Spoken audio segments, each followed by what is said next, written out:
సువార్త దండయాత్ర మరి చేస్తూ ఈ ప్రాంతానికి ఈరోజు రావడానికి దేవుడు కృప చూపించారు.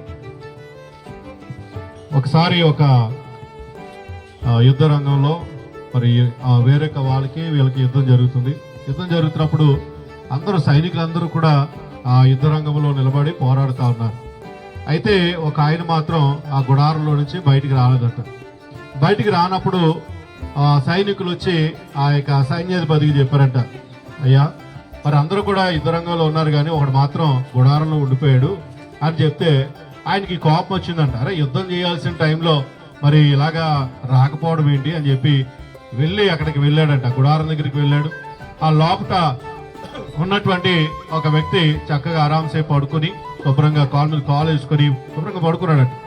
ఈయన వెళ్ళి అడుగుతున్నాడంట, ఎవయ్యా యుద్ధ రంగంలో మరి సైనికులందరూ నీతో పాటు ఉన్నటువంటి వాళ్ళందరూ కూడా కదా, వాళ్ళు కూడా నీతో పాటు ఉన్నటువంటి వాళ్ళు కూడా ట్రైనింగ్ అయ్యారు కదా, నీతో పాటు ఉద్యోగంలో జాయిన్ అయ్యారు కదా, నీతో పాటు యుద్ధం చేయాలని కదా, నువ్వు ఎలాగైతే తల్లిదండ్రులు విడిచిపెట్టి వచ్చావో వాళ్ళు కూడా అలాగే వచ్చారు కదా, మరి యుద్ధ సమయంలో మరి నువ్వు యుద్ధం చేయకుండా ఎలా పడుకున్నావు, అసలు నీకు బుద్ధి ఉందా, ఎవరు నువ్వు అసలు కదా అన్నప్పుడు అతను అన్నాడంట, అయ్యా నా పేరు కదా నెపోలియన్ అన్నాడంట.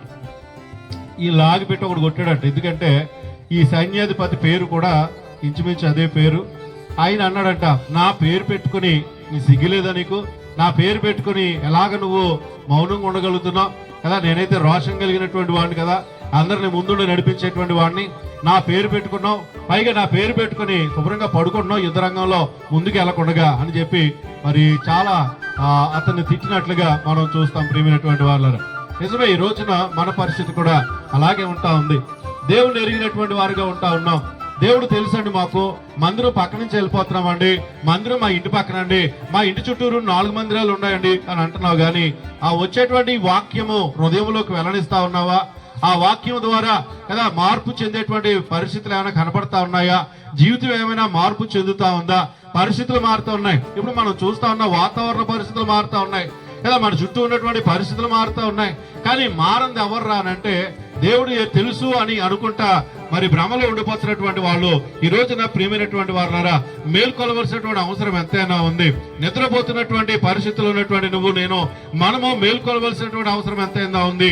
ఎందుకు అని అంటే కదా, మనం మేల్కొంటే మనం చూస్తాం ప్రియమైనటువంటి వాళ్ళు. ఎందుకు మేల్కొనాలి అని అంటే మన చుట్టూ ఎంతో భయంకరమైనటువంటి పరిస్థితులు జరుగుతూ ఉన్నాయి కదా, ఎక్కడ కూడా స్వేచ్ఛ లేనటువంటి పరిస్థితులు మనం చూస్తా ఉన్నాం, నెమ్మది లేనటువంటి పరిస్థితులు చూస్తా ఉన్నాం. పైగా మనం పోరాడవలసినటువంటి అవసరత ఎంతైనా ఉంది అనేటువంటి విషయాన్ని నేను మీకు జ్ఞాపకం చేస్తా ఉన్నాను. మన పోరాటం ఎవరితోటి అంటే ఈ లోకనాథులతో కాదని దేనికి వాక్యం చెప్తా ఉంది.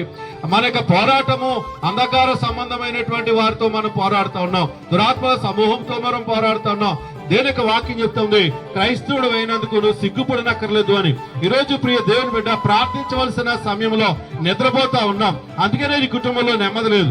ప్రార్థించవలసినటువంటి సమయంలో దేవునికి ఇవ్వాల్సినటువంటి ప్రాధాన్యత, దేవుని వాక్యానికి ఇవ్వాల్సినటువంటి ప్రాధాన్యత, దేవుని సన్నిధికి ఇవ్వాల్సినటువంటి ప్రాధాన్యత నువ్వు ఇవ్వలేకపోతా ఉన్నావు కదా. అలసిపోతా ఉన్నానండి, లేకపోతే నాకు పరిస్థితి బాగోలేదండి అని అంటా ఉన్నాం. ప్రియమైనటువంటి వాళ్ళరా, దేవుని యొక్క వాక్యం మనకు తెలుసు కదా, ఆయన రాజ్యమును నీతిని మొదట వెతకండి, అప్పుడు అవన్నీ మీకు అనుగ్రహించబడతాయి. అనుకుంటా ఉన్నాయేమో కదా, అవన్నీ చేస్తానే ఉన్నానండి, కానీ ఇది ఒకటే చేయలేకపోతున్నాను. ఈ లోకపరంగా అన్నిటిలో మాత్రం శ్రద్ధ కలిగి ఉంటా ఉన్నాం, దేవుని కార్యాల పట్ల మాత్రం అశ్రద్ధ కలిగి ఉంటా ఉన్నాం. అందుకనే ఇక మేలుకొల్పు దండయాత్ర మేము చేస్తా ఉన్నాం, అందుకని ఈ మాటలు తెలియజేస్తా ఉన్నాం. ప్రియమైనటువంటి వాళ్ళరా, నువ్వు మేల్కొనాలి కదా, మృతుల్లో నుంచి నువ్వు మేల్కొనాలి అనేటువంటి మాటను మనం చూస్తా ఉన్నాం, నువ్వు లేవాలి అనేటువంటి మాటను మనం చూస్తా ఉన్నాం.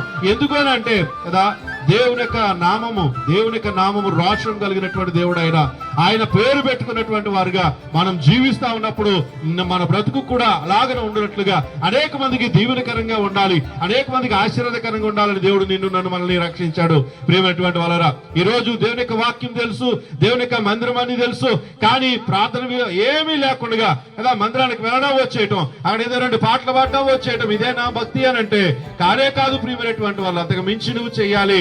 దేవుడి కొరకు నువ్వేం చేస్తా ఉన్నావు? దేవుడు నీ కోసం ఎంతో చేశాడు, దేవుడి కొరకు నువ్వేం చేస్తా ఉన్నావు? దేవుడు అయినా నువ్వు అంటా ఉన్నావు, దేవుడు నాకు ఏం చేస్తాడండి, దేవుడు నాకు ఏమి ఇచ్చాడండి అంటా ఉన్నావు. ఒక మాట తెలుసా నీకు, అసలు ఆయన తన రక్తాన్నే నీ కొరకు దారిపోసాడు, తన యొక్క శరీరం నీ కొరకు అప్పగించాడు. అంతకంటే నీకేం చేయాలి? అంత చేసినటువంటి దేవునికి నువ్వేం చేయలేవా? ఆయన కొరకు నువ్వు బ్రతకలేవా? ఆయన కొరకు నువ్వు జీవించలేవా? అలాంటి పరిస్థితుల్లో ఒకవేళ నిద్రావస్థలు ఉంటే కనుక ఇప్పటికైనా సరే మేల్కో, దేవుడి చెడు శక్తిని పొందుకో, అనేక మంది కొరకు ఉపయోగపడు, నీ కుటుంబానికి దీవెనకరంగా, సంఘానికి దీవెనకరంగా, సమాజానికి దీవెనకరంగా ఉపయోగపడు. అలాంటి సహాయం దేవుడు నీకు చేయును గాక. ఆమేన్. ప్రభువానికి స్తోత్రాలు. కుటుంబాలన్నీ చేతిగా అప్పగిస్తా ఉన్నాం. దీవించండి, ఆశీర్వదించండి. అయ్యా మాకు ప్రయాస వృధా కాకుండా చేయండి దేవా. ఇదిగో ప్రభా, క్రైస్తవ మేలుకొలుపు దండయాత్ర ద్వారా అయినా తిరిగినైనా దేవా విశ్వాసతలకు రావాలి నాయనా, మునుపటి వైభవంలోకి రావాలి నాయనా, మునుపటి ప్రార్థనాత్మలోకి రావాలి, మునుపటినైనా శక్తి పొందుకోవాలి దేవా. లాంటి సహాయము నాకు మాకు అందరికీ దయచేయండి. కృప చూపించి మహిమ పొందండి. యేసు నామములో ప్రార్థిస్తున్నాం తండ్రి. ఆమేన్.